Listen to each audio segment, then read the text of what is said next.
viniera todos los años y se detecta al principio, pues el tratamiento y la trayectoria serían muy diferentes. O sea que creo que las autoridades sanitarias deberían correr eso. No sé qué ocurre en otras localidades, pero el que venga cada 2 años no es nada adecuado, cuando soluciona muchísimos casos. Lo último y fundamental, lo más importante, es la investigación, a la que también conocéis, que Rolucal le otorga una importancia especial y con la que intentamos colaborar. La investigación es el arma más poderosa que tenemos para combatir esta patología tan tremenda. Por ello es un honor que tengamos hoy a don Emilio Alba Conejo, y si me lo permitís para acabar, es otro honor para Rota el contar con la fantastiquísima labor del Ateneo, que nunca deja de sorprendernos con las actividades que organiza. Muchas gracias.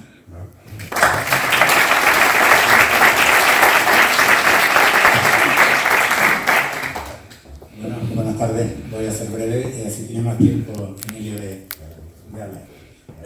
Muchas gracias por la asistencia. El tema de hoy es el cáncer. En realidad, avances de la medicina de precisión aplicada al cáncer. El cáncer es una palabra hasta hace bien poco maldita, que daba miedo pronunciarla y oírla, sobre todo si se refería a gente cercana a nosotros, amigos, conocidos, familiares. Pero eso ha cambiado en los últimos años y el porcentaje de éxito no ha parado de crecer. Todos conocemos gente que lo ha padecido y que pues, ha sobrevivido y lleva una vida más o menos normal, ¿no? Todo esto fundamentalmente es gracias a la investigación, a la política sanitaria, instituciones sanitarias y sobre todo al personal que trabaja en los hospitales. En este caso Emilio cumple 2 o 3 de estos, ¿no? Es investigador, es médico y es profesor también en la universidad. Emilio Alba es de Archidona, provincia de Málaga, localidad donde nació y transcurrieron los primeros años de vida hasta que acabó la secundaria, aprobó el COU, se trasladó a estudiar medicina en la Universidad de Málaga, carrera que terminó en el año 81. Posteriormente se hizo la especialidad de oncología médica en Barcelona, en el Hospital San Pablo y Santa Cruz, ¿no? Sí, Santa Cruz.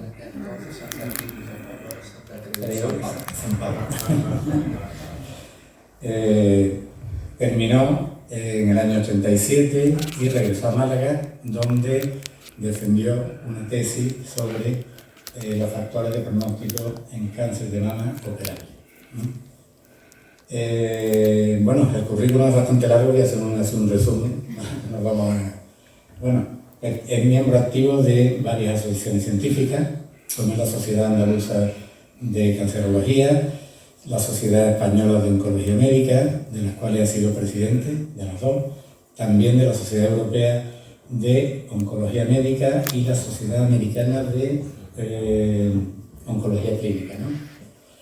Miembro de la Junta Directiva del Grupo Español de Investigación y Tratamiento del Cáncer de Mama, miembro científico de esa misma institución, de ese mismo grupo, miembro de la comisión también de la Sociedad Americana, Sociedad Española para el Diseño del Currículum de Oncología Médica. Formó parte también de la red temática de investigación del cáncer, red de Bioblanco, y es también investigador principal del área temática de cáncer, Ciberón. No sé lo que Esa es la red de investigación. El Carlos III tiene una red de investigación temática en muchas patologías cardiovasculares, neurológicas, cáncer y esto. Y esta es la red de cáncer, el centro de cáncer. Bueno, es autor de más de 200 publicaciones en revistas científicas internacionales de alto impacto y también muchas comunicaciones en congresos internacionales. Es coinventor también de varias patentes en el campo de los biomarcadores de cáncer de mama. Actualmente es jefe de servicio de oncología médica de Hospital Virgen de la Victoria de Málaga y también es catedrático de Oncología de la Universidad de Málaga. Es responsable del Grupo de Investigación Clínica y Translacional del Cáncer, Instituto de Investigación Biomédica de Málaga. También lo último que tengo por aquí es que es académico de la Real Academia de Medicina de Andalucía Oriental y director científico de la Fundación Centro de Investigación y Terapias Avanzadas del Cáncer de reciente creación, ¿no? Y no sé si es diferente al Instituto Biológico Vitas Sanit y Vitas Málaga. Vitas es un centro privado. También, ¿no? Bueno, especialidad en cáncer de la matriz. Bueno, y sin más, solo preguntarle que dónde se compran las máquinas estas de estirar el tiempo, ¿no? Da complejo, ¿no? ¿De dónde saca el tiempo? ¿De dónde saco el tiempo? Pues mira, no sabría decirte, trabajo bastante ahora, ¿eh? Esto lo tengo que decir. Y antes también. Sí, bueno, soy organizado y le he hecho bastante ahora y ya tengo muchos años. Bueno, te dejamos solo aquí. Bueno, sí, buenas tardes a todos. Muchas gracias, Paco, por esta presentación. Pero claro, después de todo esto, yo en realidad hay una parte del currículum que no he dicho y es por lo que estoy aquí, fundamentalmente, no porque soy amigo de Paco y de Lolo, ¿no? Esta es la razón, me invitó Paco también y bueno, es un placer estar aquí en Rota con vosotros para hablaros del tema de medicina de precisión en cáncer. Bueno, yo soy médico, soy oncólogo médico, como ha dicho Paco hace un momento, y mi trabajo es fundamentalmente en el Hospital Universitario Virgen de la Victoria, el clínico de Málaga. Allí pues es un centro que ve a muchos pacientes con cáncer y estoy focalizado fundamentalmente en la investigación y el tratamiento del cáncer de mama, ¿no? Ese es mi campo más específico, ¿no? Y entonces, pues os quería trasladar por dónde van los tiros actualmente en la investigación del cáncer y hacerlo de una manera un poquito, en fin, amena, porque si no esto se puede convertir en una cuestión muy árida que aburra a las ovejas, como se dice, ¿no? Voy a intentar hacerlo lo más ameno posible y lo más llevándolo a cuestiones de la vida cotidiana y a otra serie de cuestiones que lo hagan más entendible, ¿no? Aquí se ha dicho una cosa muy importante, se ha dicho desde Rulocan, la investigación es fundamental, ¿no? Porque si no se investigara seguiríamos tratando las enfermedades como hace 100 años. Y es importante y es una cuestión, parece que la investigación es una cuestión, pero una cuestión esencialmente de recursos, ¿no? Es verdad que el cáncer es un problema difícil, hay otras enfermedades difíciles también, pero lo que sí es cierto es que los recursos son fundamentales y los recursos es una cuestión política y la política es una cuestión de los ciudadanos, ¿no? Voy a poner un ejemplo. El COVID, que fue un desastre mundial, bueno, que voy a decir del COVID. Bien, en el COVID, que surgió en algún momento en China en finales de 2019, pues en enero del 2020 el coronavirus ya se secuenció su genoma entero, que lo secuenciaron un grupo de investigadores chinos en enero, ¿no? Del 2020. Y en diciembre del 2020 se puso la primera vacuna a una persona que fue una mujer en Inglaterra. O sea que en el plazo de un año, 11 meses, se identificó el virus y se creó una vacuna que encima era absolutamente novedosa con respecto a todas las vacunas que había habido antes. Es la primera vacuna de RNA mensajero que se puso. Hasta ahora las vacunas eran de otra manera, por eso las vacunas chinas, las vacunas rusas y todo eso no tuvieron tanto éxito porque siguieron una vía clásica de coger, como vacunamos a la gente de la gripe, coger pequeños fragmentitos, inyectarlos, funcionaba, pero no funcionaba como las vacunas de RNA mensajero, ¿no? Y esto tiene dos enseñanzas. Una, que si se quiere se puede.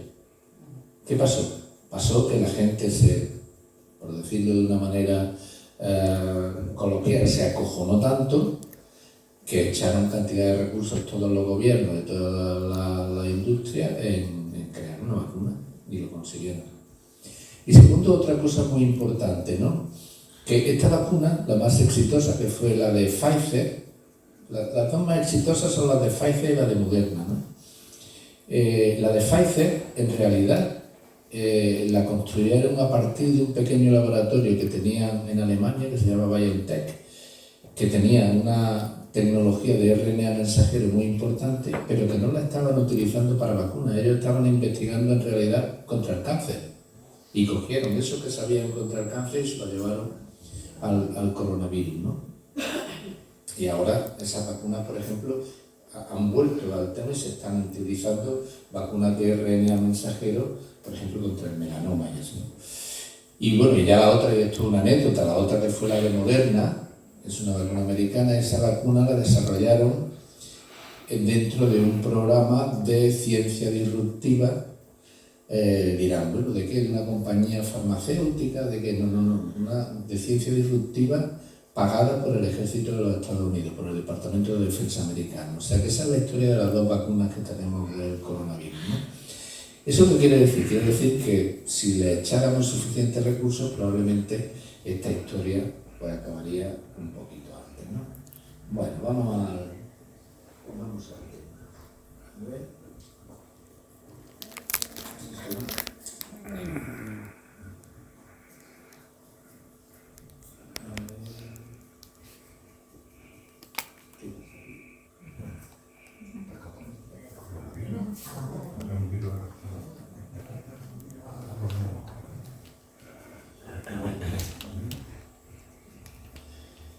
Bueno, vamos a ver los avances en la medicina de precisión aplicada al cáncer. ¿Qué es la medicina de precisión? La medicina de precisión es atacar las enfermedades en función de sus características esencialmente moleculares y que hacen que el tratamiento sea muchísimo más eficaz.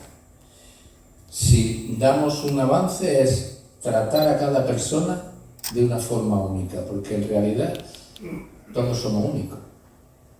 Y las enfermedades le ponemos unos nombres que son generales, pero en realidad el tumor de cada persona es único.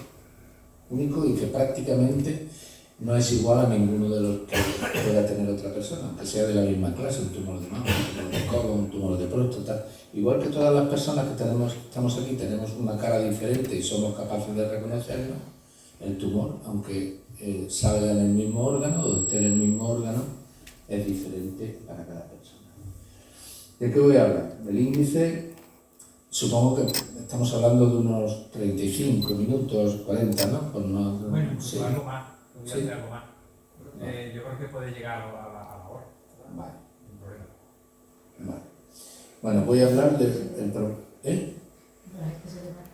Eso. No, lo digo por después, seguramente en estas cosas siempre los coloquios son interesantes, ¿no? El problema del cáncer, el tratamiento clásico del cáncer. En el problema del cáncer voy a definir qué es lo que pasa, cuánto cáncer tenemos y por qué es importante. El tratamiento clásico del cáncer, de dónde venimos, qué es la medicina y la oncología de precisión y después qué podemos concluir y qué podemos esperar en un futuro próximo, porque el futuro lejano cualquiera sabe, ¿no? Bueno, este es el problema del cáncer. Este es un cuadro de Bruegel el Viejo, de mediados de la segunda mitad del siglo XVI, muy famoso, muy bonito, un cuadro alegórico muy interesante, se llama El triunfo de la muerte, ¿no? Y en él Bruegel quiere ejemplificar pues las 4 cosas que asolaban a la enfermedad, ¿no? a la humanidad, perdón. El hambre, la guerra, la peste y las enfermedades, ¿no? Ahí están las enfermedades. Las enfermedades han acompañado a los humanos prácticamente desde siempre, desde el inicio, igual que Y él, cuando se pinta este cuadro, las enfermedades que aquejaban a los humanos eran las enfermedades infecciosas, fundamentalmente, ¿no? Y las enfermedades infecciosas son las que han sido responsables de la muerte en los humanos prácticamente hasta hace un poco más de 60-70 años, hasta el advenimiento de las vacunas y los antibióticos, ¿no? Y esto es a lo que se refería Bruegel el Viejo. Pero esto tiene una enseñanza para el mundo moderno también, porque hay un momento a mediados del siglo XX en el que las enfermedades infecciosas dejan de ser las enfermedades más importantes y más relevantes que aquejan a la humanidad y aparecen otro tipo de enfermedades que son las enfermedades degenerativas asociadas a la vejez, que son las que nos complican la vida en la actualidad. Hoy día, hombre, morirse de una enfermedad infecciosa, no está el coronavirus, la epidemia esta, pero en general no es frecuente. Es frecuente que hablamos de enfermedades cardiovasculares, de cáncer y de demencia, ¿no? Estas son las enfermedades degenerativas digamos, de la edad avanzada. Y esto es lo que se llama la transición epidemiológica, ¿no? Por eso el cáncer es tan relevante. El cáncer no ha sido una enfermedad importante y no ha sido motivo de estudio hasta prácticamente los últimos 75 años de la vida de la humanidad. En los miles de años que ha existido siempre, el cáncer en realidad era una enfermedad rara. Era una enfermedad rara porque la gente se moría de otras cosas antes, ¿no? Entonces, esto es muy importante. Bruegel el Viejo en realidad se estaba refiriendo a otros tipos de enfermedades.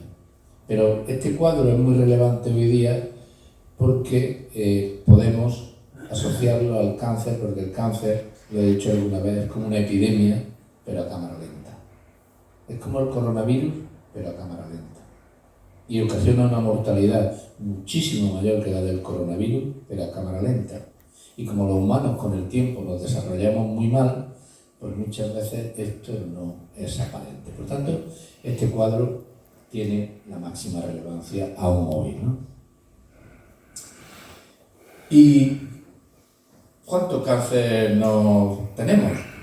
Pues estos son los datos de la Sociedad Española de Oncología Médica, que todos los años en febrero pues publica cómo estamos en España, ¿no? Y estos son los datos que tenemos. Estos son los datos de incidencia y de mortalidad. Pues ¿cuántos tenemos? Tenemos aproximadamente casi 300.000 nuevos casos cada año, 10 veces la población de Rota, más o menos.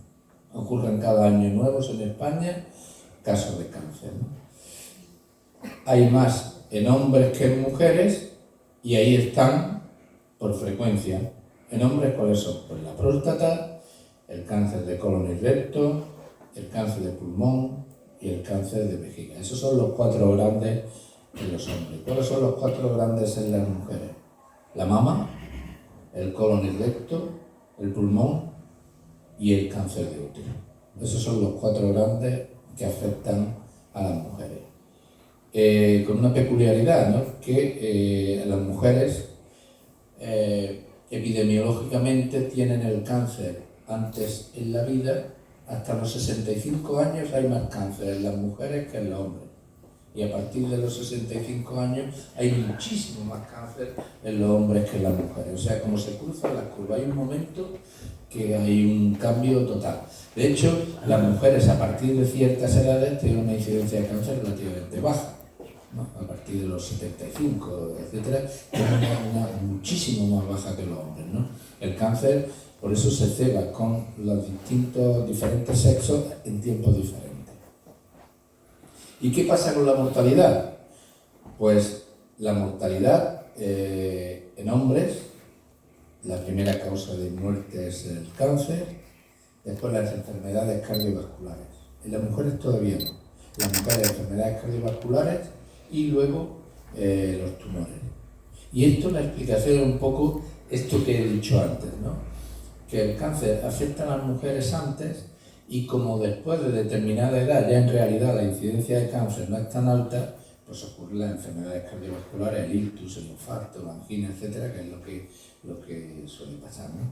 ¿Y qué es lo que estamos viendo? Pues lo que estamos viendo es que en los últimos años hay una disminución progresiva de la mortalidad y un aumento de la supervivencia, ¿no? Esta disminución de la mortalidad se debe fundamentalmente al diagnóstico precoz, a la prevención del diagnóstico precoz, que se ha dicho antes, y a la mejoría de los tratamientos, ¿no? ¿Y de cuánto estamos hablando? Estamos hablando de una disminución de la mortalidad aproximadamente entre un 1 y un 2% anual, ¿no? O sea que la mortalidad por cáncer está bajando. Lo que ocurre es que como cada vez somos más mayores, pues el número absoluto está subiendo, ¿no? Muy bien. ¿Qué podríamos hacer si tuviéramos que seleccionar una sola medida para que esta incidencia y esta mortalidad por cáncer bajara? No fumar. El tabaco es la causa de 1 de cada 3 de todos los tumores que tenemos. Un 30 y tanto por ciento, es un 35% es por el tabaco, ¿no? La otra segunda causa en el mundo moderno es el sobrepeso, ¿no? Pero el tabaco es, digamos, el punto diferencial entre muchísimas cosas, muchísimas enfermedades, ¿no? Por tanto, si tuviéramos que hacer una cosa sola, dejar de fumar tendría más impacto en la mortalidad por cáncer que todas las investigaciones que se hacen actualmente en todo el mundo, ¿no? Bueno, eso es de lo que partimos, de esta incidencia y de esta mortalidad. Estos son datos reales en España. Pero ¿cuál es el problema del cáncer? Bueno, el problema del cáncer está ejemplificado aquí. Cuando uno tiene un mioma, las mujeres tienen un mioma, pues van al ginecólogo, le quitan el mioma y ahí se acaba la historia, ¿no? Cuando una persona tiene una verruga o eso, se la quema o se la quitan y ahí acaba la historia. El problema del cáncer es que, este es el titanio o algo parecido, es que es así. Esto es lo que ves y todo esto lo que no ves. ¿Eso qué significa? Significa que hay una gran cantidad de enfermedad invisible muchísimas veces ya en el momento del diagnóstico. Cuando eso ocurre en el momento del diagnóstico, hay una gran cantidad de enfermedad bajo el agua que no se ve, y como no se ve no se puede quitar. Y este es el problema de la enfermedad. Este es el problema de la enfermedad que hace que, aparte de la cirugía, debamos desarrollar otros métodos para controlar.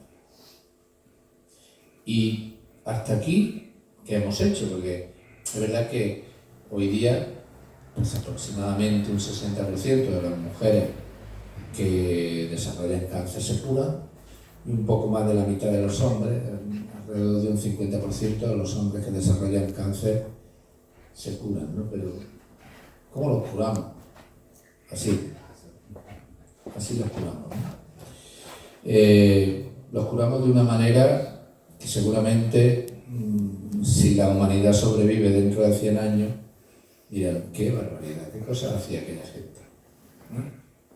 Pero es eso. Y por eso el cáncer tiene tan mala prensa, no solo porque es una enfermedad grave, que lo es, sino porque muchas veces los tratamientos que se necesitan para curar la enfermedad también son muy agresivos, ¿no?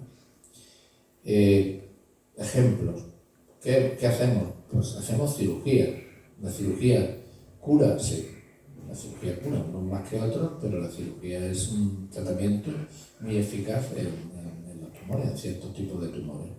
Pero claro, la cirugía es agresiva, ya no me refiero al momento quirúrgico, al momento de operarte, que eso es una agresión al organismo. Imaginaros, pues, un cáncer de laringe, que hay que quitarle a alguien la laringe y no puede hablar más. Imaginar un tumor en el recto, que hay que hacer una resección del recto, ¿no? Y que pues, el paciente o la paciente se queda con una colostomía para siempre, o incluso un tumor de mama, ¿no? Que hay que hacer una mastectomía, que que no tiene tanta repercusión funcional, pero evidentemente para las mujeres tiene mucha repercusión en lo que es la sensación de autopercepción y de calidad de vida, ¿no? Es eficaz, pero bueno. Luego también hacemos radioterapia. Bueno, la radioterapia no es ni más ni menos que una pequeña bomba atómica controlada hacia un determinado sitio del organismo, no deja de ser eso. ¿Es eficaz? Sí. ¿Cura algunos tumores? También. ¿Ayuda a curar a otros después de la cirugía?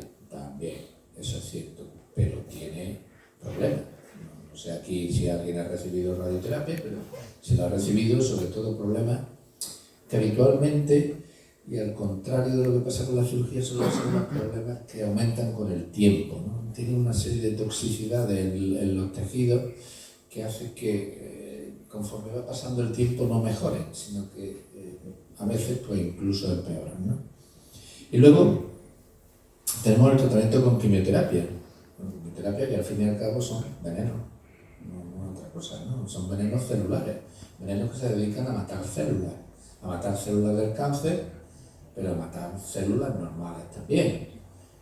Todas las células que se dividen, por eso, como matan muchas células normales, pues tienen muchísimos efectos secundarios, ¿no? Muchísimos efectos secundarios agudos y crónicos también, ¿no? Pero bueno, ese armamentario tan agresivo, tan virulento, ¿no? Y que seguramente cuando pase el tiempo nos parecerá medieval, pues la verdad es que nos ha puesto en que un poco más de las personas que desarrollan un cáncer se curen, ¿no? Por tanto, partimos de esto, ¿no? Y aquí viene el tema de la medicina de precisión. ¿Qué es lo que pasa?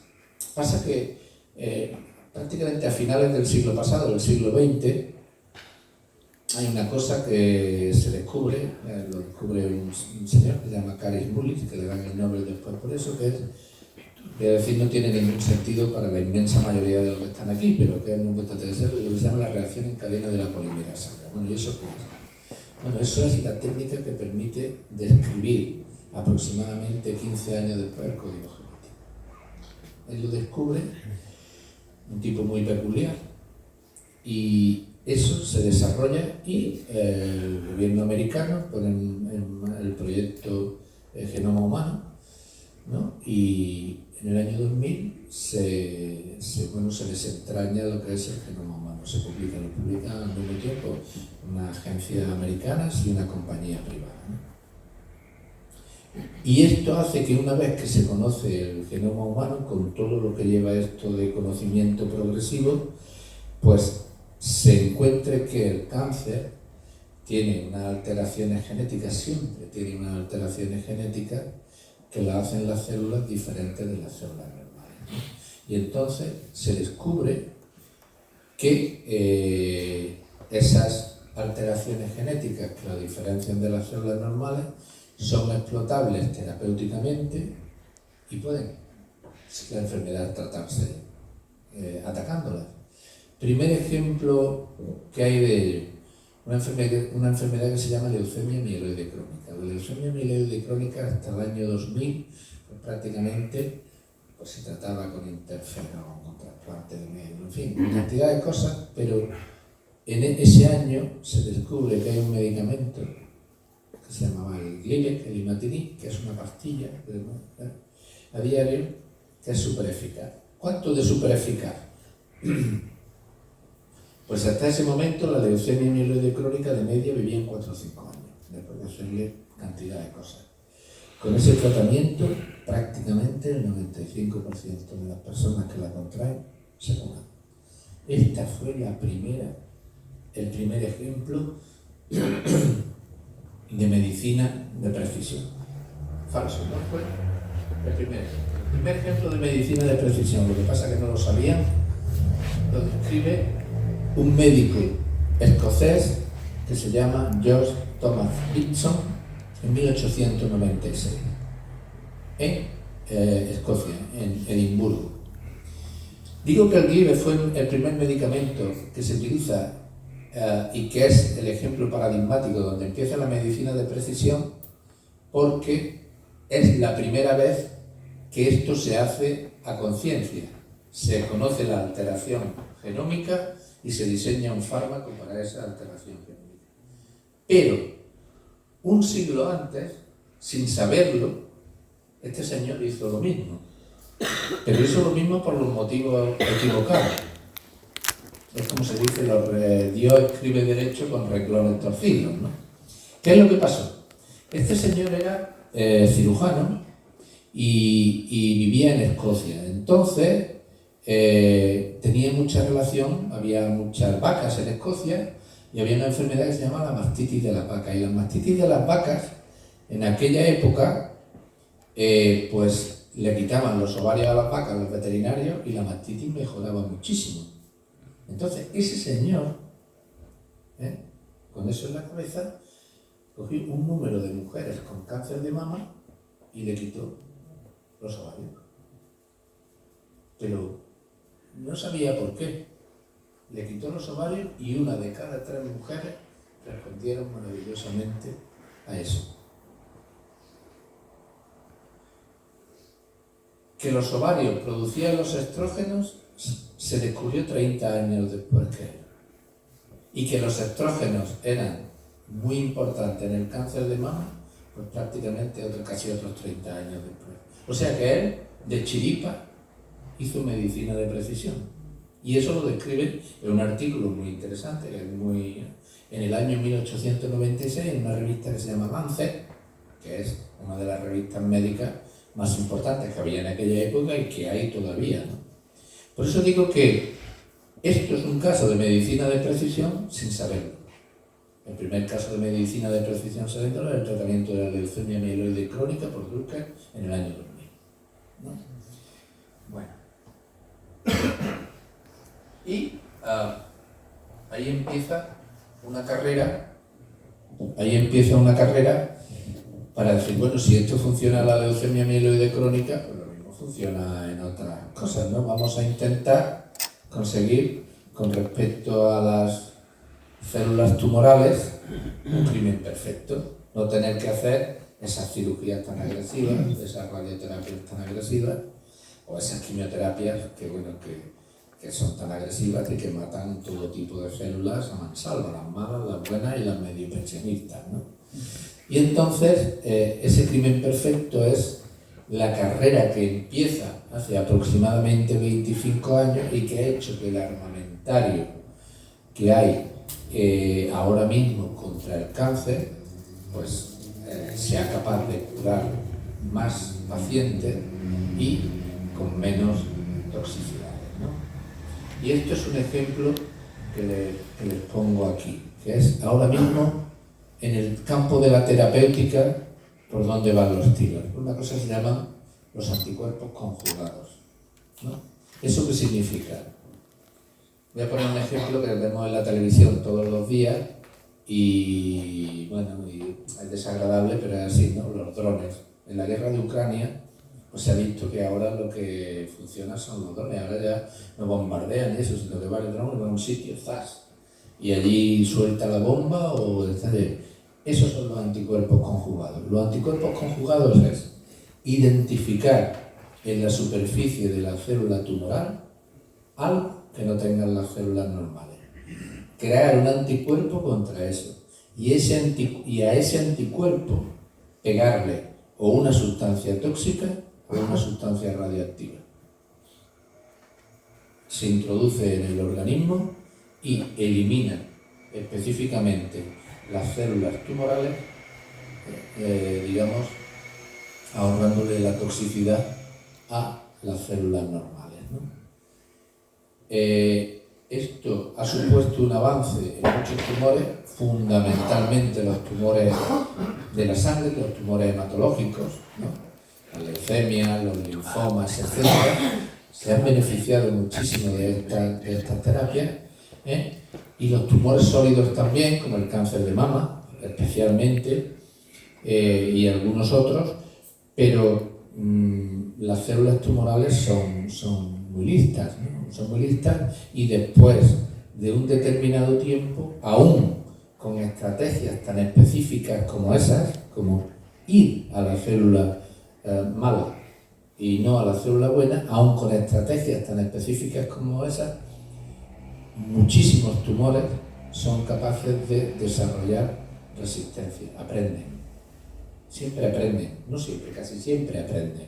Casi siempre aprenden a evadirse de cuando nosotros le hacemos algo. Es como cualquier ser vivo, se defienden de un tipo de agresión, ¿no? Y entonces esto es una guerra, pues, de ir, digamos, viendo mecanismos de resistencia para atacarlos hasta que sean capaces de crear otro mecanismo de resistencia a eso que hacemos. ¿Y esto cómo se hace habitualmente? Esto es un secuenciador de nuestro laboratorio, un secuenciador de Illumina. ¿Qué es lo que hace? Esto lo que hace es coger el tumor y hacer cada tumor, como digo, cada tumor es como cada persona, es único. Tiene sus cosas, como aquí ustedes son todos de Rota, se conocen y saben que son diferentes, saben quién es cada persona. No, los tumores son iguales. Nos decimos, hay un tumor de mama, sí, pero un tumor de mama de cada uno de su padre y de su madre. Esto es un tumor de colon, sí, está en el colon y se parecen muchas cosas, que tienen 2 manos, que tienen 2 pies, que tienen una cabeza, pero son diferentes, tienen una edad diferente, tienen una cara diferente, tienen más mala idea o menos mala idea, las personas como las personas, hay de todo, ¿no? Entonces, con esto lo que se hace es secuenciar los tumores y de cada tumor, pues, hacer como una especie de código de barra o un QR. Tú sabes una serie de características que a priori 2 tumores iguales pues son diferentes. Y esto te sirve para encontrar tratamiento, ¿no? El paciente viene, en anatomía patológica se hace la biopsia.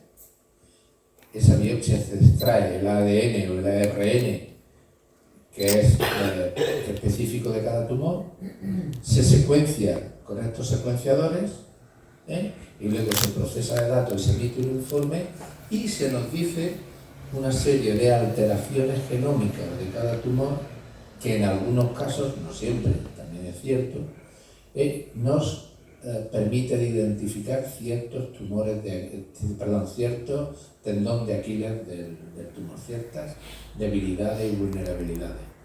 También a veces, y eso también hay que decirlo, no identifican cosas que, que son malas, en el sentido de que tienen una serie de características que sabemos que ese tumor va a complicar mucho la vida a esa persona, ¿no? Y que al principio, si no hacemos esto, pues no es aparente, ¿no? Y esto explica muchas veces, o nos explica antes, por qué algunos tumores van mal y por qué otros no van tan mal, aun siendo del mismo órgano, ¿no? Esto es lo que se llaman técnicas de secuenciación masiva y que ahora mismo es un elemento fundamental para el tratamiento de muchos tumores, cada vez más. Y como digo, que nos ayuda a encontrar vulnerabilidades, deficiencias o debilidades que tiene el tumor que nos permiten atacarlos en muchas ocasiones.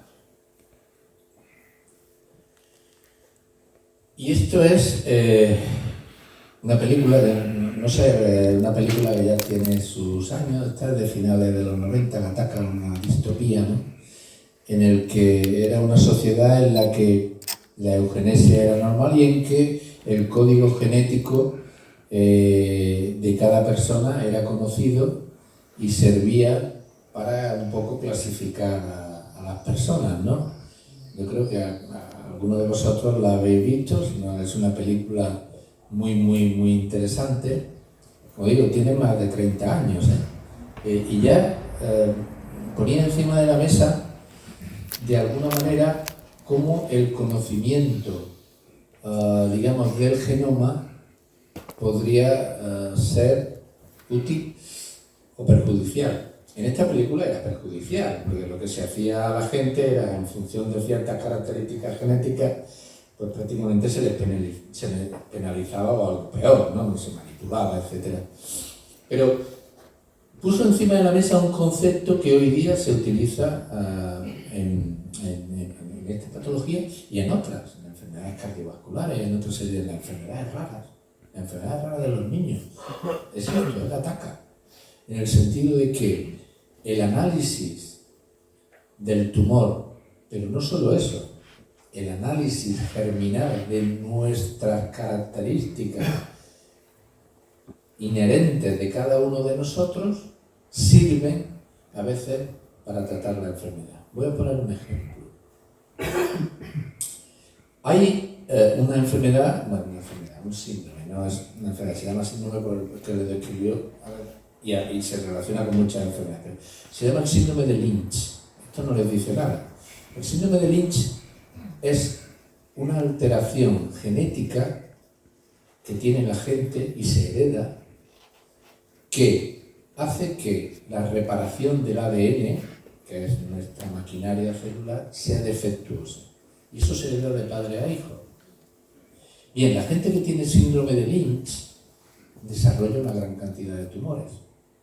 Desarrolla una gran cantidad de tumores como el cáncer de colon, cáncer de útero, el cáncer de vía urinaria, cáncer de mama, cáncer de páncreas, una serie de tumores, ¿no? Y dirán, bueno, esto tampoco...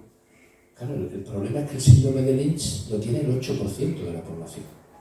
8 de cada 100 personas tienen síndrome de Lynch. ¿No? ¿Eso qué significa? Eso significa que si nosotros somos capaces de identificar a ese 8%, por ejemplo, el cáncer de colon, que es muy frecuente en esas personas, no hay que empezar a hacerle colonoscopia a los 50 o a los 55 años. Hay que hacerle la colonoscopia a los 25. Pues son gente que desarrolla tumores muy temprano. Esto que se dice siempre, uy, tan joven y le da un cáncer. Pues muchos tienen eso. ¿Y eso con qué se detecta? Pues con un simple análisis de sangre.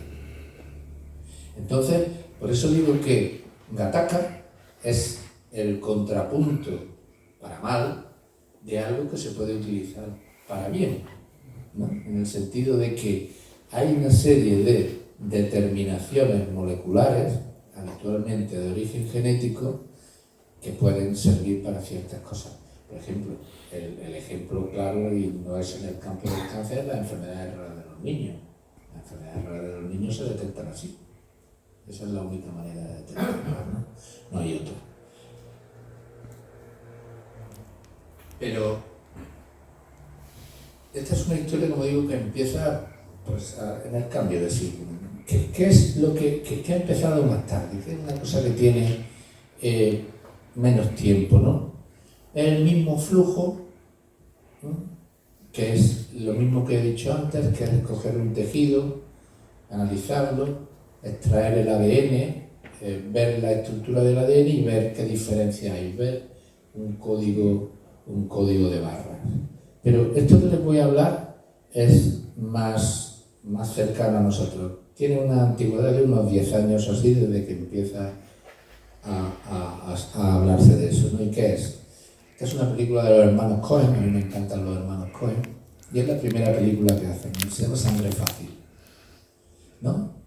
Y me voy a hablar de la sangre, un concepto que es el tema de, lo habrán escuchado alguna vez, a lo mejor alguien de aquí, el concepto de biopsia líquida. El concepto de biopsia líquida es lo siguiente. Se sabe, y esto se sabe desde hace ya más de 50 años, que las embarazadas, cuando se hace un análisis de sangre, tienen ADN suyo, pequeños fragmentos de ADN de sus células, pero también tienen pequeños fragmentos de ADN del feto. O sea que el feto, cuando las células se dividen, se rompen, se mueren, liberan ADN en la sangre y liberan ADN en la sangre y ese ADN pues está ahí. Ese es el origen digamos, del diagnóstico prenatal que se hace hoy día.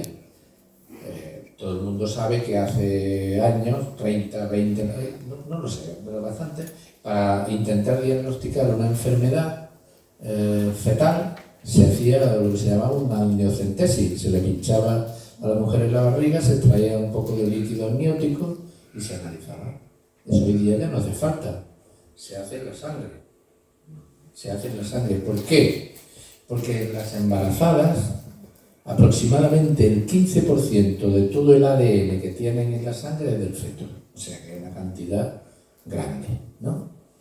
Pero esto lo que vino a demostrar, por eso digo sangre fácil, es que en la sangre se pueden detectar pequeñas alteraciones del ADN que son anormales, que no corresponden a células normales.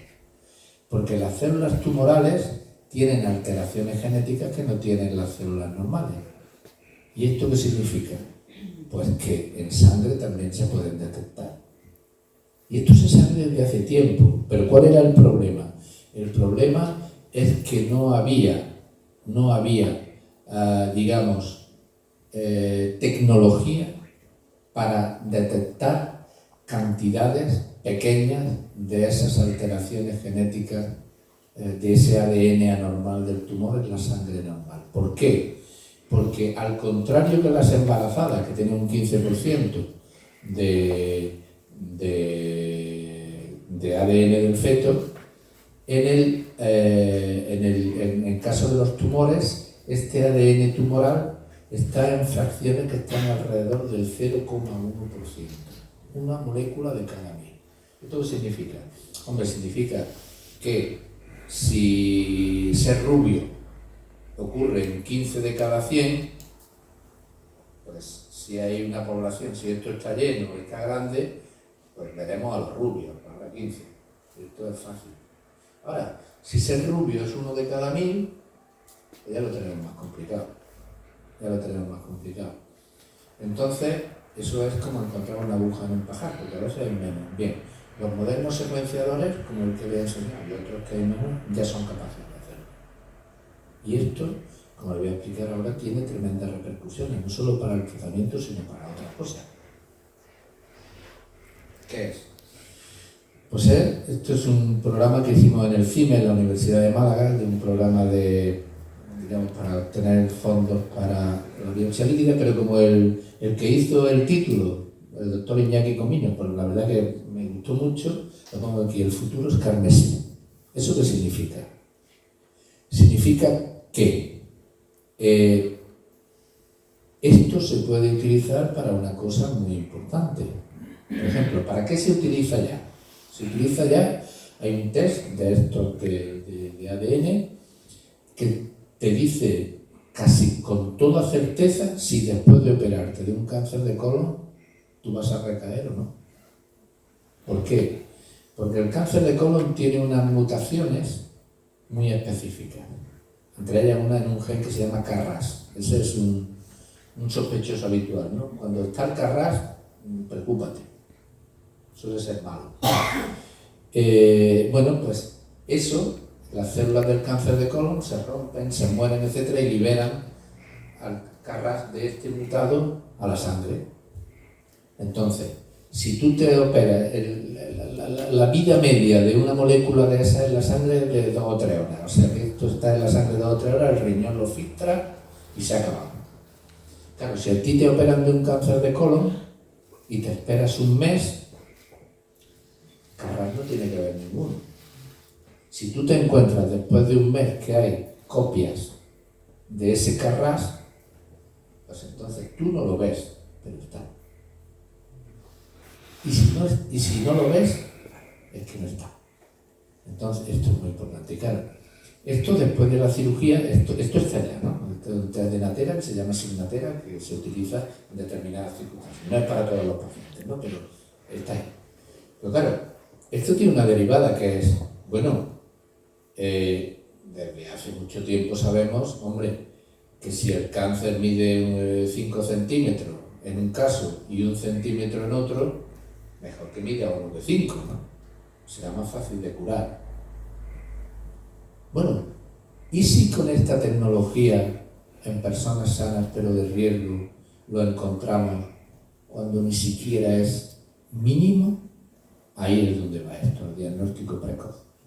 Las técnicas de biopsia líquida van a ser el próximo gran avance en el diagnóstico del cáncer, que va a tener profundas repercusiones en el tratamiento, porque si nosotros somos capaces de encontrar enfermedad en estadios muy iniciales, más iniciales de lo que se encuentran ahora con las técnicas radiológicas como el escáner, el PET, etc., pues evidentemente los tratamientos serán muchísimo menos agresivos y seguramente la eficacia será muchísimo más alta, ¿no? Ahora mismo las grandes inversiones terapéuticas en cáncer están en dos puntos que le he referido yo a ustedes. Como decimos en oncología, el cáncer se cura por la derecha, se cura por la izquierda. Por la derecha es con medicamentos más nuevos y por la izquierda es detectándolo mucho antes que no haya que utilizar ningún medicamento, ¿no? Por la derecha, ¿dónde se está investigando? En esos anticuerpos conjugados que yo les he puesto antes, esta especie de drones específicos que van contra el tumor. Por la izquierda, y que parece que puede ser todavía más eficaz, ¿hacia dónde vamos? Vamos hacia los llaman los test de diagnóstico, los multitest, ¿no? De diagnóstico muy precoz del cáncer, ¿no? Eso está a la puerta de la esquina, ¿no? en poblaciones de riesgo, ¿no? Por ahí van a ir los tiros prácticamente en los próximos 10-15 años y esperamos que esto pues tenga un impacto sobre la enfermedad, ¿no? Y esta es otra película que si esto es verdad y si esto funciona y si esta hipótesis se prueba, pues lo conseguiremos, ¿no? Esta es Minority Report.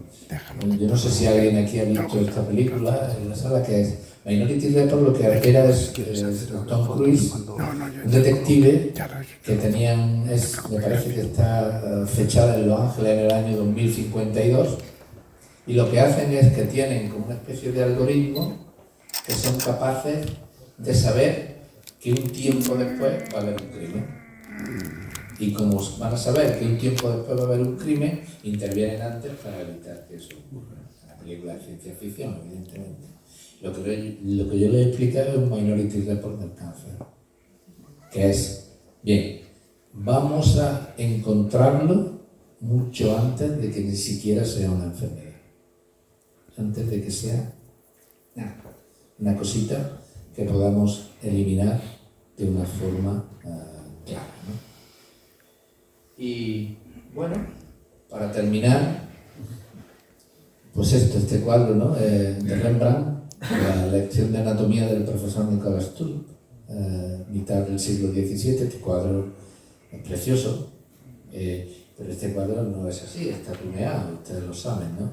Aquí lo que había era un cadáver, y el profesor Nicolas Tulp lo que estaba haciendo es una disección.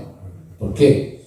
Porque en aquella época la ciencia fundamental, biológica, era la anatomía, ¿no? Era el siglo XVII, y lo que era fundamental en aquel momento, era el conocimiento anatómico. Estaban al principio, lo que estaban es viendo cómo era el cuerpo humano, ¿no? Hoy ya sabemos cómo es el cuerpo humano, y lo que vamos es a esto. Esto es un array que se llama, es una placa en la que hay millones de genes que los secuenciadores son capaces de analizar en un tiempo relativamente corto, ¿no? Que en el proyecto Genoma se tardó años. Hoy día un secuenciador, un tipo, un Novasec, esto te lo puede hacer en un día, ¿no? Pero en un día te puede hacer a lo mejor 20 carreras, 20 pacientes, 25, así, ¿no? Entonces, volviendo, la investigación es fundamental. Tenemos que hacer que todo esto pase, ¿no? Y que todo esto funcione. Y al igual que Rembrandt pintó ese cadáver ahí en esa mesa y el profesor Nicolas Tulp haciendo la disección, a ver si alguien en el futuro, ya un cuadro, no sé, que los cuadros no, será un holograma, será una película, será un videojuego o algo por el estilo, en el que dentro de unos años dirán, mira, esta gente lo que hacían con los genes, fíjate que atrasados estaban, y esto de los genes ya era, pero que eso nos permita por lo menos, al igual que esto fue en el conocimiento de la anatomía, fue el origen posterior de que se desarrollara la cirugía, pues todo eso es lo que ha significado para las personas, de bueno, que este conocimiento, fundamentalmente de la medicina genómica, nos permita hacer una medicina de precisión que cure no solo el cáncer. Piensen que el cáncer, lo que ocurre en cáncer, entre 15 y 20 años después ocurre en todos los demás tipos de enfermedades. Esto se aplica prácticamente a todo, porque todas las enfermedades tienen un basamento genómico y sobre todo todas las enfermedades tienen un basamento genómico único que depende de ese paciente y que es diferente a otro paciente. Esto es muy importante, por esto en medicina los médicos nos hemos dedicado a clasificar las enfermedades, ¿no? Y tenemos que pasar a clasificar los enfermos. Esto que Marañón decía, que no hay enfermedades, creo que era Marañón, no era Marañón, creo que no hay enfermedades sino enfermos. Y entonces era, pues, bueno, sí, vale, una frase muy ingeniosa. Hoy día sabemos que es verdad. Hoy día sabemos que cada enfermo tiene una cosa. Y en el cáncer está claro. Las enfermedades raras de los niños también. Pero seguramente en muchísimas otras enfermedades esto pasa también, ¿no? Por tanto, capturar esa unicidad seguramente que nos va a hacer que curemos a más pacientes y sobre todo que los curemos con menos coste, no menos coste económico, porque esto es caro, sino menos coste de toxicidad y que le compliquemos la vida a la gente menos todavía, ¿no? Muchas gracias.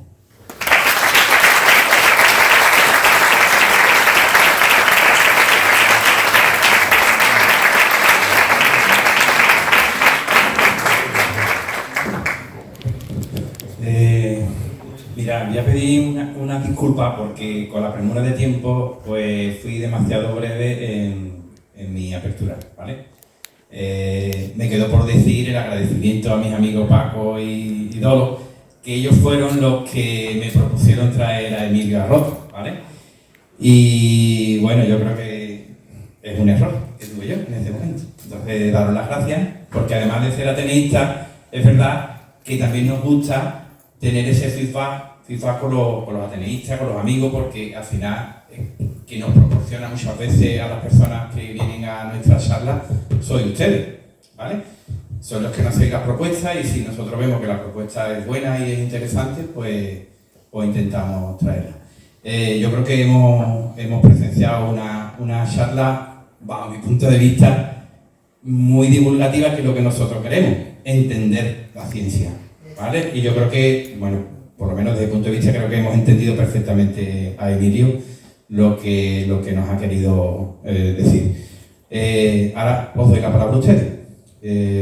Yo sirvo de moderador. Si decimos, por favor, que sean preguntas, que no haya exposiciones, que nadie nos cuente un poco su vida, su historia, porque eso se alarga mucho y es un poquillo pesado, ¿no? En el sentido de que si hay mucha gente que quiere participar o quiere preguntar. Entonces, que seáis escuetos, que hagáis la pregunta, ¿vale? Y yo creo que Emilio va a estar encantado de responder. Pues os doy la palabra. ¿Alguien quiere...? Sí, Lore. Como no tenemos un micrófono de mano, si os parece bien, os pongo.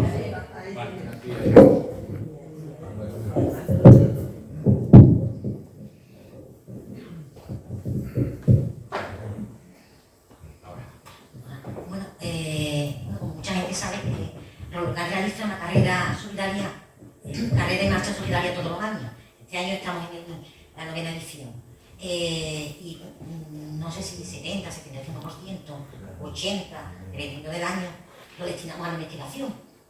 Y una gran parte, hace ya unos 5 años, lo solemos dividir en varias líneas, varios departamentos, dependiendo porque lo destinamos también a un tipo de cáncer distinto. Siempre es mama y otra. La carrera es contra el cáncer, el 19 de octubre, contra el cáncer de mama. Y una parte siempre va, hace 5 años, al departamento del Grupo Genio de Granada, de mama. Pero sobre todo no solamente porque la hacemos por el cáncer de mama, sino porque, además, según manifestaciones de ellos, una línea de investigación, si se suspende o se corta, es un esfuerzo, tanto económico como humano, que se ha tirado por tierra. Así suele ser. Y quizá, claro, a lo mejor no, pero quizás la línea buena, o a partir de ahí, siguiendo, o sea, porque esto es ensayo, error, está claro, es que si no te pones a investigar, no llegas a ningún sitio. Entonces, básicamente por eso, pues destinamos, siempre, a ellos siempre damos una parte, por poco, por mucho, porque con tal que esa línea, eso no se corre, porque dicho por ello, una parte importante se nutren de eso, colaboración, donación. Sí, bueno, sí, tenía un centro que tiene financiación mixta, tiene financiación de la Junta de Andalucía, es un centro que de la Junta, pero bueno, es un centro muy bueno, un centro excelente que tiene muchos proyectos y que tiene muchos proyectos competitivos, o sea, que tienen el Ministerio del FIS, en fin, que tienen financiación. Entiendo que, vamos, no conozco yo cuál es su financiación total, pero que supongo que tienen también financiación filantrópica, Sí, como hacéis vosotros, eso siempre es muy interesante. Y lo último, a ver, como tú lo has nombrado,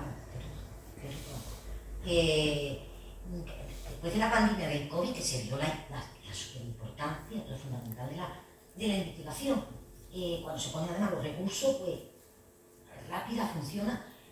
¿Qué necesitamos para aprender? A ver, es complicado.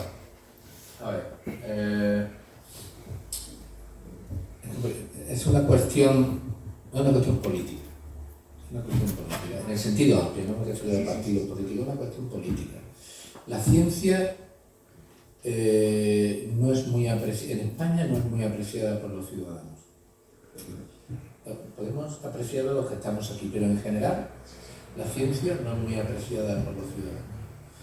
¿Cuál es el ejemplo? El ejemplo es que cada vez que hay una crisis, lo primero que se recorta es la ciencia, el presupuesto en ciencia. Se hizo en la crisis del año 2010, etcétera, se hizo posteriormente. Y es transversal, en todos los partidos políticos, cuando llegan en todos los gobiernos, cuando han tenido que recortar, han recortado en ciencia. Y eso en la urna no penaliza. O sea que si un gobierno baja las pensiones, pierde la elección. Si un gobierno recorta en ciencia y nos convierte en el país de Europa que menos invierte en ciencia, no pasa nada. ¿Por qué? Porque la mayoría de la gente no se entera. Bueno, no nos enteramos, pues ya está, ¿qué vamos a hacerle? Pero claro, si bajan las pensiones, pues ya está. Claro, esto tiene un gran problema. Tiene un gran problema de que los recursos son pocos. Y que la ciencia esta ciencia no solo nos ayuda desde el punto de vista sanitario. La ciencia es un factor de riqueza fundamental. Ahora mismo ya se está viendo que los países se diferencian en aquellos países que científico-tecnológicamente son independientes y aquellos que no. Y nosotros no somos. Nosotros dependemos para todo esto. Si América o cualquier otro país nos cortara el suministro de fármacos, nosotros tenemos un problema para tratar a los enfermos de hoy día.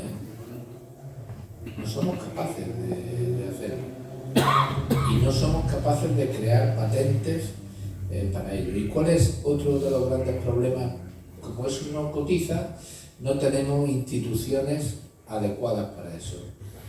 Las instituciones adecuadas para eso, el ejemplo claro es, y en esto hay que darle la razón, los países anglosajones. Van por delante de nosotros, tanto Estados Unidos como Canadá, como los ingleses, ¿no? En el sentido de que tienen instituciones con financiación público-privada, muy ágiles, que son capaces de llevar rápidamente el conocimiento a la tecnología. Pongo un ejemplo. España fue uno de los países durante la epidemia de COVID que publicó más artículos científicos sobre la enfermedad, algunos de ellos muy relevantes, muy importantes, pero no creamos ni una sola patente que diera lugar a una. Resultado, tenemos que importar la vacuna. Entonces, nos lo tomamos en serio y le echamos dinero y instituciones que sean capaces de gestionar ese dinero de una manera eficaz, no lo tenemos claro. Eso es lo más. Sí, pero es que estamos grabando, porque esto después se transmite, ¿vale? Comentaba antes, el tabaco era una de las causas que podría provocar el cáncer. No, la causa más importante. Más importante. Entonces, digo yo, no me explico cómo una mujer, por ejemplo, que no fumadora tiene cáncer de pulmón, o un niño pequeño, leucemia, o cáncer de riñón, o cáncer... A ver, ¿cuál sería la causa? Bueno, a ver, no son incompatibles. No son incompatibles. A ver, el tabaco es la causa más importante. Uno de cada 3 cánceres, el 35% aproximadamente de todos los cánceres se deben al hábito de fumar. Eso no quiere decir que haya gente que no fuma que tenga cáncer. Y es porque ocurren otras cosas. 2 ejemplos que usted ha mencionado. Las mujeres que no fuman y tienen cáncer de pulmón, ¿verdad? Existen. Pero esas es por otra cosa. Esas tienen una serie de mutaciones que se producen. No se sabe por qué. Hay ahora muchas teorías alrededor de la contaminación ambiental de los coches, que parece, pero no está del todo claro. Y esas mujeres, si tienen un cáncer de pulmón no relacionado con el tabaco, y que es diferente, tiene mejor pronóstico y tiene un tratamiento diferente. No es tan malo como el del tabaco. Y luego están los niños con leucemia que dice. La leucemia infantil es una enfermedad que viene intraútero. Los niños con leucemia ya traen la leucemia cuando nacen. Como casi todos los tumores infantiles, parece que, sobre todo los tumores infantiles que ocurren en los niños muy pequeños, parece que hay algo en el desarrollo embrionario que cuando nacen ya tienen esa alteración. Y eso no tiene nada que ver con factores ambientales, no, eso es otra cosa. Es un tipo de cáncer totalmente diferente. ¿Podría ser causa de mal fumador embarazada? Que yo sepa, eso no se sabe. Que yo sepa, no se sabe. No me parece, pero no lo sé. Y hasta donde yo sé, no se sabe.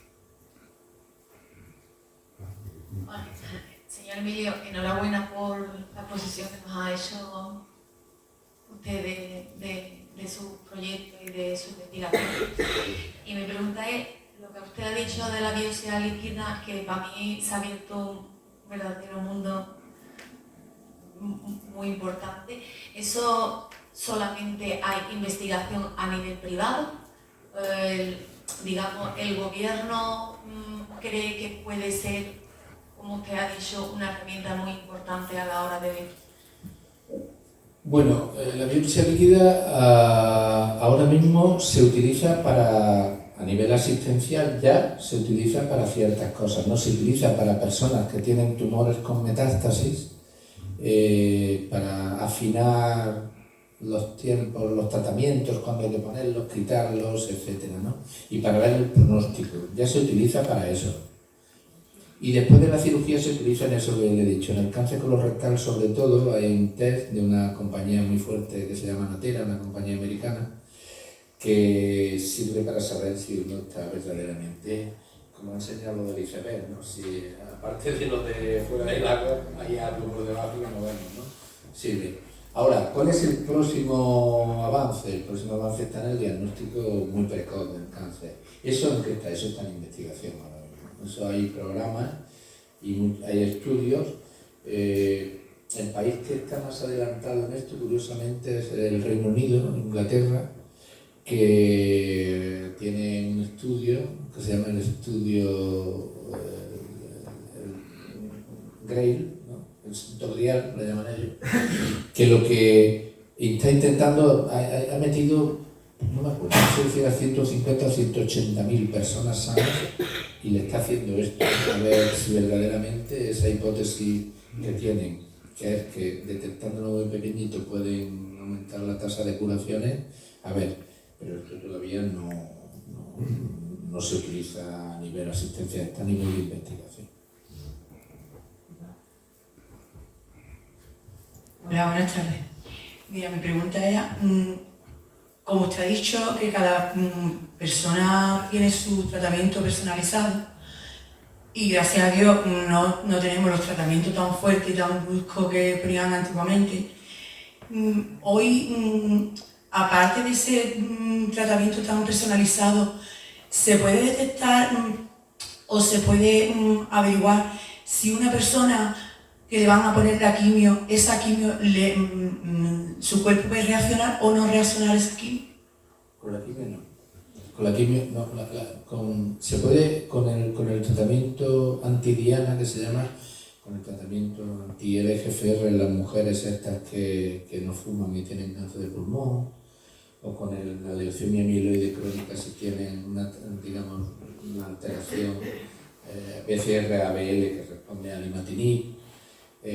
Si hay una cosa ya de inestabilidad de microsatélite que responde muy bien a la inmunoterapia, con esos tratamientos dirigidos sí se puede saber si va a funcionar o no. Con la quimio no, porque la quimio en realidad es que es muy, entre comillas, ¿no? Es muy grosera, muy específica. La quimio lo que hace es todo lo que en ese momento se está dividiendo, lo liquida. Entonces, no hay ningún test para ver verdaderamente si va a funcionar o no. Se ha intentado mucho, se ha intentado hacer avatares, o sea, coger un trocito de tumor, ponerlo, hacerlo crecer fuera del paciente con un ratón, un organoide que se llama, pero no, con la quimio no se ha conseguido. Con otros tratamientos que han venido después, como los tratamientos antidiana y la inmunoterapia, en algunos casos sí. Es que es muy duro que después de ponerte una quimio, que pasas todo el efecto de quimio, todo lo que da una quimio, llegas al oncólogo y te diga al oncólogo, todo lo que te hemos metido, para nada. Pues sí, eso nos pasa. Sí, es cierto. Te lo digo yo. Sí, no, ya me lo imagino que sí, pues sí, por ahí, pues, ¿verdad? ¿A dónde vamos? Tenemos que ir a esto. A ver si somos capaces de conseguir eso, ¿no? Pero con la quimio no, ni con la quimio, ni con la radio, ni con la cirugía, con todos los tratamientos, digamos, entre comillas, basados en la erradicación masiva de la enfermedad, y que su objetivo es, entre comillas, ya sea de una manera física, con un bisturí, con un aparato de radio, o con un fármaco, digamos, cortar por los sanos, con eso no se ha conseguido. Muchas veces también se opera a alguien y te das cuenta de que no sirve, ¿no? Eso es verdad. Pero bueno, para eso no se ha conseguido. Ahora, para estos tratamientos nuevos, para los anticuerpos, para eso sí se sabe a quién va a irle bien. Hola, soy Carlos y le voy a hacer una pregunta. Usted ha dicho lo de los análisis y eso y los niveles tumorales. Cuando no se presenta el cáncer en los niveles tumorales, porque muchas veces, por lo menos en el mío, no se presentó en los análisis. Usted se refiere quizá a los marcadores tumorales. Los marcadores tumorales. No, pero los marcadores tumorales no son alteraciones genéticas, son proteínas. Es otra cosa. Los marcadores tumorales son proteínas, es, digamos, un tipo de medicina un poquito antes que esto, ¿no? Son proteínas y tienen lo que se llama sensibilidad y especificidad. O sea, sensibilidad es que si uno tiene el marcador alto tiene la enfermedad y si tiene el marcador normal no la tiene. Y eso lo que hacen es que tienen un porcentaje. Por ejemplo, le voy a poner un porcentaje, yo que sé, uno que se utiliza mucho, el CA15-3 para el cáncer de mama, ¿no? Entonces el CA15-3 para el cáncer de mama se utiliza muchísimo. Si hay alguna mujer aquí que tiene un cáncer de mama, seguro que se lo han hecho muchas veces, ¿no? Pero claro, es una proteína y dices, bueno, funciona. Sí, sí funciona, pero funciona con los porcentajes que les voy a decir. Que es, de las mujeres que tienen metástasis, el 60% tienen el CA15-3 alto, pero el 40% no tienen normal. Y luego, si tú no te pasa nada, el 20% tiene el CA15-3 alto. ¿Y por qué? Pues no se sabe. Por tanto, el marcador ayuda con otras cosas, pero solo fijarse en un marcador que es una proteína, ¿no es cierto? No es razonable. ¿Por qué? Porque tienen un porcentaje de fallo. Por eso les digo, porque es que a mí, el mío no se presentó en los marcadores. Pero el 40% no. No se presentó. No. Eso es muy frecuente. Pasa a mucha gente.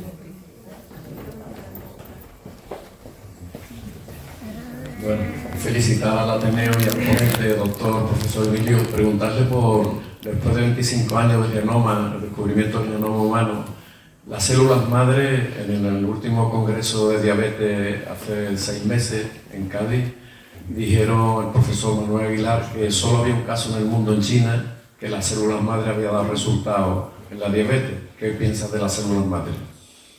Bueno, las células madre son las células que son capaces de regenerar todos nuestros tejidos. O sea, sin las células madre nosotros no podríamos vivir, porque el organismo es un continuo de células nuestras que se mueren y de células madre que dan lugar, que crean células nuevas, ¿no?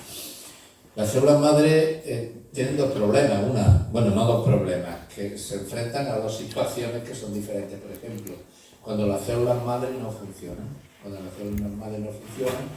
pues ocurren lo que es las enfermedades porque desaparecen células y no se regeneran. Por ejemplo, la diabetes, o la enfermedad de Parkinson, ¿no? La enfermedad de Parkinson se mueren las neuronas dopaminérgicas y no son capaces de regenerarse. Y luego tienen la parte negativa, que es el cáncer, que son células madre que se salen de madre, ¿no? Y entonces pues empiezan de una manera loca a crear células que son anormales. En este caso que usted me dice la diabetes, yo la verdad no soy, yo no conozco ese campo lo suficiente como para contestar a esa pregunta específica. Lo que sí es cierto es que hay por ahí muchos estudios de células madres de islotes beta del páncreas para regenerarlo. Ahora, si me pregunta específicamente, la verdad que no lo conozco en profundidad.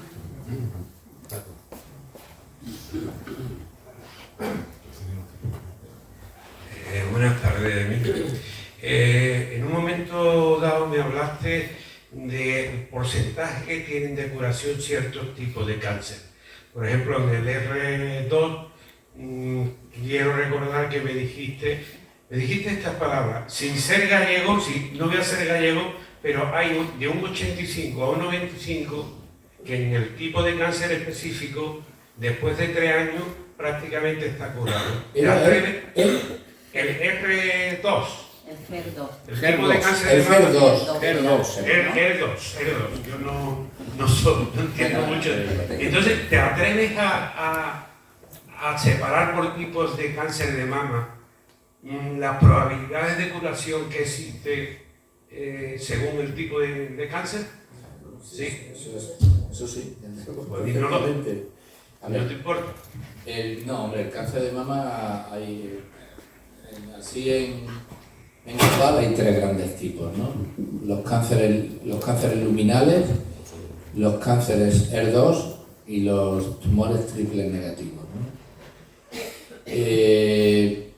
Por decir un poco, los cánceres luminales, estamos hablando del cáncer localizado, ¿eh? El que no tiene metástasis, que tiene metástasis y otra cosa. Digo, una mujer que viene con el tumor en la mama, ¿no? Los cánceres luminales dependen fundamentalmente de una cosa que se llaman las plataformas genómicas, ¿no? Los luminales, lo que son receptores de estrógeno positivo y eritros negativos. Esos, en función de la plataforma genómica, el Oncotype, el Prosigna, el Mamaprim, te dan una idea de cuánto recaen, ¿no? Por ejemplo, los que tienen ganglio negativo y tienen una plataforma de bajo riesgo, pues el 99% se curan. Los que tienen ganglios positivos y una plataforma de bajo riesgo están alrededor del 92-93%. Los que tienen ganglios positivos y una plataforma de alto riesgo, eso ya hasta un 30% recaen, y normal, ¿no? Pero esos son pocos. En el ER2 depende fundamentalmente de una cosa, que es las mujeres que tienen el tumor, si es muy pequeño y tienen ganglios negativos, se operan y se da lo que se llama taxol y taxima, esas se curan casi todas prácticamente, un 98-99%. Las que son un poco más avanzadas depende de la respuesta que tengan al tratamiento. Si uno le pone tratamiento con quimioterapia y terapia anti-ER2, los anticuerpos, y hace lo que se llama una remisión completa, o sea, cuando lo opera el cirujano no hay nada, Esas también el 95% se curan. Si no, pues un 15 o un 20% recae. Y luego está el triple negativo, eso ya es otra cosa, ¿no? Ese es peor. Ese pues, le complica mucho la vida casi entre un 30 o un 40% a la mujer. Buenas tardes, gracias por su exposición. Mi pregunta es, creo entender que la biopsia líquida sería una esperanza para el futuro, que nos queda como 15, 20 años quizás, o bueno, siendo optimista 10.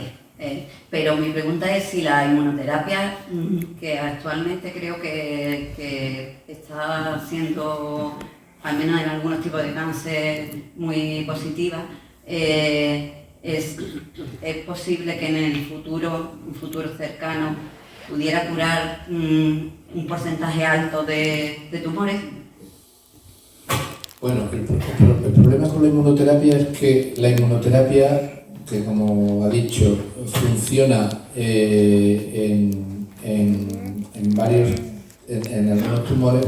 En los tipos de tumores que funcionan, es verdad que algunos pacientes tienen unos resultados espectaculares, eso es verdad. El problema de la inmunoterapia es que ya vamos sabiendo que solo sirve para algunos. ¿Para cuáles? Para aquellos tumores que tienen una alteración celular tan grande que los hace muy diferentes de las células normales. Ejemplo, antes he dicho, el cáncer de pulmón de los fumadores. El cáncer de pulmón de los fumadores ocurre porque han estado expuestos en las células del epitelio del bronquio al alquitrán durante mucho tiempo. Claro, el alquitrán es alquitrán, como que echan en las carreteras. Imagínense el alquitrán en los bronquios. Eso da tantas alteraciones celulares que las células son rarísimas. Y esas son las que la inmunoterapia, que en realidad lo que hace es que tu cuerpo, lo que es distinto, lo mate, funcione muy bien. Otro tumor que va relativamente bien con la inmunoterapia es el melanoma. ¿Por qué? Porque el melanoma se debe a que las células de los melanocitos normales expuestos a la radiación ultravioleta pues se alteran mucho. Son gente que se ha expuesto mucho al sol y es como el alquitrán, pero de una manera física. Eso funciona muy bien. Otro tumor que funciona relativamente bien, aunque este no se sabe, porque este tiene menos mutaciones, el cáncer de riñón, ¿no? En esos va muy bien, y en algunos otros tumores raros, pero claro, luego hay 2 o 3 tumores grandes, muy incidentes, en los que la inmunoterapia no funciona. ¿Cuáles? El cáncer de mama. No. ¿Por qué? Porque las células del cáncer de mama son prácticamente iguales a las células del epitelio de la mujer de mama. Otro tumor que no funciona es el cáncer de próstata. ¿Por qué? Porque las células del cáncer de próstata se parecen mucho a las células de una próstata normal. Claro, y la inmunoterapia lo que uno hace es que el linfocito T sea capaz de diferenciar lo extraño y matarlo. En el caso del cáncer de mama y de próstata es que no detecta nada extraño porque es que se parecen mucho. Entonces, no. En esos tumores ya sabemos que no va a funcionar. Me extrañaría que en los próximos años viéramos avances. Cáncer de páncreas tampoco. ¿Por qué? Porque no llega. El cáncer de páncreas tiene un escudito alrededor que los medicamentos literalmente no llegan allí, ¿no? Entonces, la inmunoterapia está muy bien, pero ya sabemos en los tumores que funciona. Y ya sabemos también en los tumores que seguramente no va a funcionar. Pido un minutito, le vamos a entregar a Emilio la torre que nos simboliza a nosotros. Le pido a Lole, por favor, que suba. Emilio, ¿te importa?